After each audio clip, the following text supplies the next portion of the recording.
Hello all. இந்த ஓட்டையோட உளுந்த வடை போடுறது ஒரு டெக்னிக்காமாம்மா. அதுக்கு ஜீனியஸ்னால மட்டும்தான் உளுந்த வடை போட முடியுமா, எல்லாராலையெல்லாம் உளுந்த வடை போட முடியாதான் அப்படின்னு சொன்னது யாருன்னு கேட்குறீங்களா? வேறு யாரும் இல்லை, என் ஹஸ்பண்ட் தான். கல்யாணம் முடிஞ்சு இப்போ வரைக்கும் எனக்கு இந்த வடை போடுறதுனா கொஞ்சம் பயம். என்ன மேலே பட்டுரும் அப்படின்ட்டு நான் எல்லாம் ரெடி பண்ணி கொடுப்பேன். அதாவது நம்ம மாவு அரைச்சி கஷ்டப்பட்டு அரைச்சி அதுக்கு போட வேண்டிய இன்க்ரீடியன்ஸ்லாம் போட்டு மாவை ரெடி பண்ணி கொடுத்ததுக்கப்புறம் அவங்க எண்ணெயில் மட்டும் போட்டு கொடுப்பாங்க.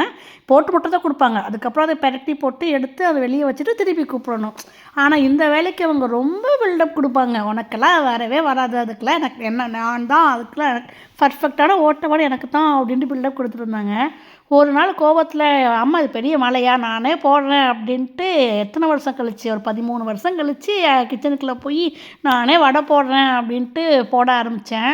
போட்டதுக்கப்புறம் இவ்வளோதானா அப்படின்ட்டு ஆகிப்போச்சு. நம்மளும் செஃப்பு அப்படின்னு உணர்ந்த தருணங்க இது.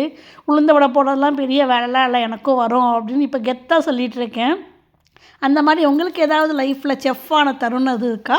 கமெண்டில் சொல்லுங்கள்.